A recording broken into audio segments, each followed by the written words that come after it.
Hello everyone, my name is Roya, and today I'm going to be telling you all about the books that I read in the latter half of May. But first, before I get to the books, I would like to address the murder of George Floyd, and I will leave some links down below where you can donate towards bail for protesters and things like that, because this is a very serious issue that's going on, and there are riots going on pretty much everywhere right now. And even though I don't have a particularly large platform, I do have a platform, and I think that I should at least, do something and leave some links down below. So please feel free to check those out. So anyway, now on to the books that I read in the latter half of the month.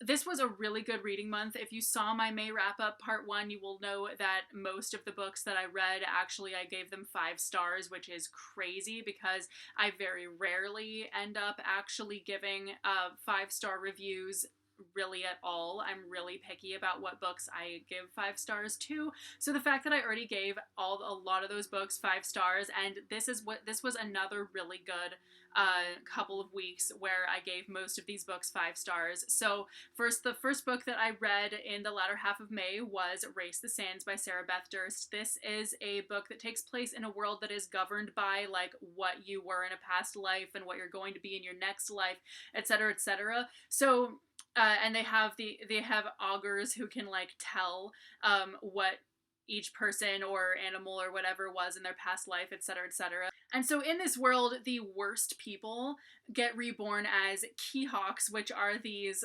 really crazy looking like mishmash of different animals, and they get raced. So there's this whole pastime where people race these Keyhawks, and the winning Keyhawk actually gets to be human in their next life again. Otherwise, they're just going to be a Keyhawk forever. Even if they die and they have to get reborn, they're just going to be a Keyhawk again. It's really, really weird. So essentially, this book follows mainly a woman who trains people to race in these races, and then she ends up needing a whole lot of money like yesterday, so she goes in search of a Keyhawk to race, to have somebody race, and a rider who can win with that Keyhawk. So essentially she winds up finding this girl who is a runaway, and she also really needs a bunch of money like yesterday, so she's really determined to race and win. And then they find this Keyhawk that is also harboring a terrible secret. So it's such a compelling book. It really gripped me from start to finish. It is so, so good. And it really also gets into the whole thing about their whole belief system is basically there to control people, and that it really shouldn't matter that much what you were in a past life and what you're going to be in your next life, because you're not going to remember that anyway. And if you're doing something just to avoid a terrible fate, if you're only a nice person because you're trying to avoid a terrible fate of your soul like later, then what good is that really? So it has a lot of really interesting themes like that in it. And then also what I found really interesting about it as well is the fact that there is very little love subplot in it. Like there's hardly any romance, and like what there is just kind of implied, but largely there is none of that at all. So so really the plot just focuses on the actual plot, and it's great. So everything about this book was just so super good, and it really blew me away. I don't know what I was expecting. Like, I've read some of Sarah Beth Durst's books before, but I didn't really expect it to be the amazing book that it was. The next book that I read was also a really good one. That was Deep Light by Frances Hardinge. This is about a boy who uses the heart of a god to save his friend, and basically the whole book is about so much more than that. I'm not going to give away too much about this book, but essentially the whole world of the story is so well thought out, and I just really enjoyed reading it the whole way through. And another book that I really enjoyed that also got 5 stars is How It All Blew Up by Arvin Ahmadi.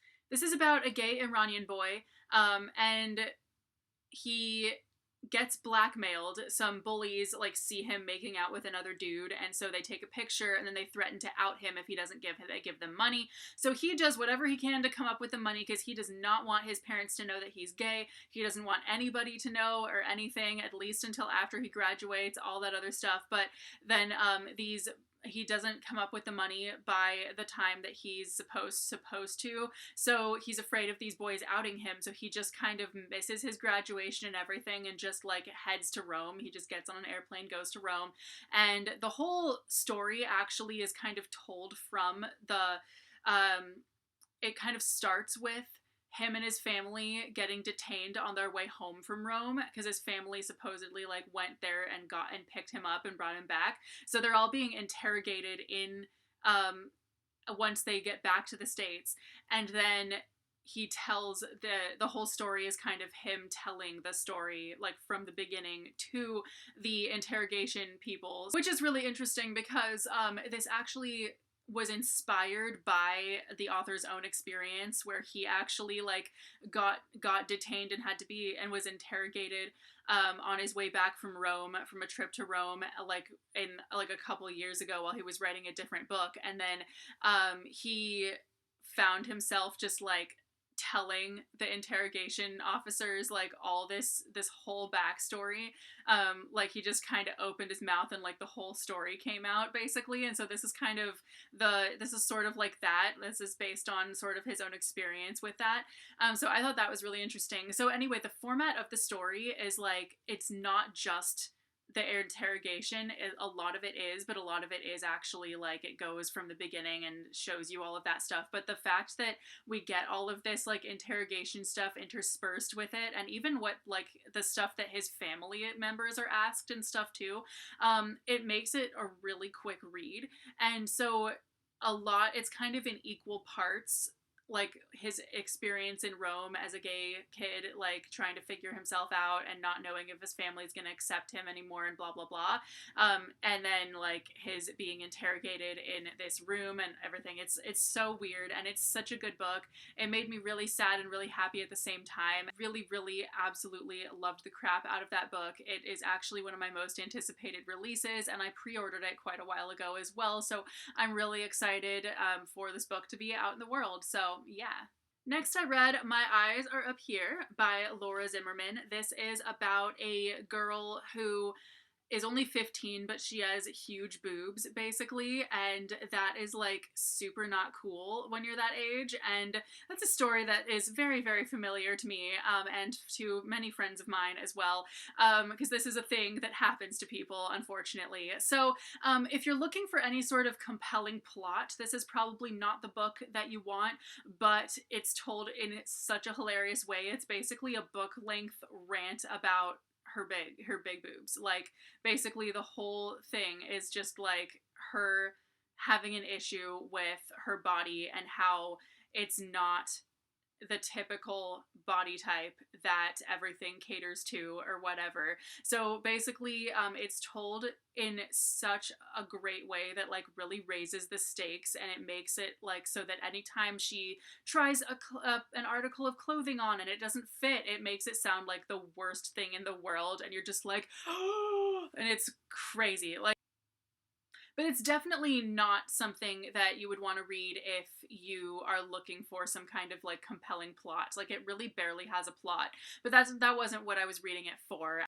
I requested this book from Penguin Teen because it is a subject matter that is interesting to me, because I did go through that, and I definitely wanted to read a book about that 100%, but I think that this is definitely a book that's more for teens and not so much for the adults who like YA, unless you're just unless that just sounds interesting to you. But anyway, definitely a really good book. Then I read Come Tumbling Down by Seanan McGuire. This is the 5th book in the Wayward Children series. I really liked it. Obviously, I can't give away too much stuff about this book, seeing as it's like the fifth one in a series, but these are really short books. They are about a bunch of kids who have gone to other worlds, come back, and been like, well, this world sucks because I liked my world that I went to better. Why am I here? I really liked this one, and I've actually liked all of them in the whole series so far, so I'm definitely really excited to read the next one. Now on to the books that I didn't enjoy quite as much, but I still gave both of them 3 stars. So first one I have is Buzzkill by David Sosnowski. This is about 2 hackers who try to build an AI, essentially, and this isn't a bad book or anything, but it just takes so long to introduce us to the plot that it really just started to feel like it wasn't about anything, or it was about everything under the sun, and it just dragged so much. Like, there's nothing bad about it, but like, why? Like, why do we need all this stuff? And even by the end, I wasn't really sure what it was about. Like, I don't even know. So, I don't know. It's weird. The Lady and the Highwayman is the last book that I read in May, and this is basically about a woman who is a like high society lady. She's a headmistress of a school, and she's known for writing like highbrow literature or whatever, but secretly she actually writes penny dreadfuls under a fake name that's a man's name. And so this other guy who also writes penny dreadfuls wants to find out who this author is who's writing these really good stories, and so he knows that she's a writer as well, so he asks for her help in finding out who this guy is, and she agrees to help him basically so that she can throw him off her trail, essentially, because she can't let anybody find out that it's her, or else she loses like all credibility. Also, similarly to the one I just talked about, it also just really dragged, and I felt like there were so many things going on that took focus away from everything else.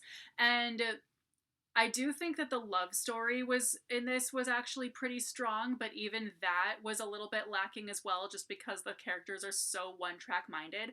Like, so all in all, not a bad book, but still just could not freaking introduce us to the plot fast enough, and I was like, dude, why? Those are the books that I read in the latter half of May. Let me know if you've read any of these, have any thoughts on them, etc., etc., and thank you guys so much for watching. I will see you guys very soon with a new video. Bye!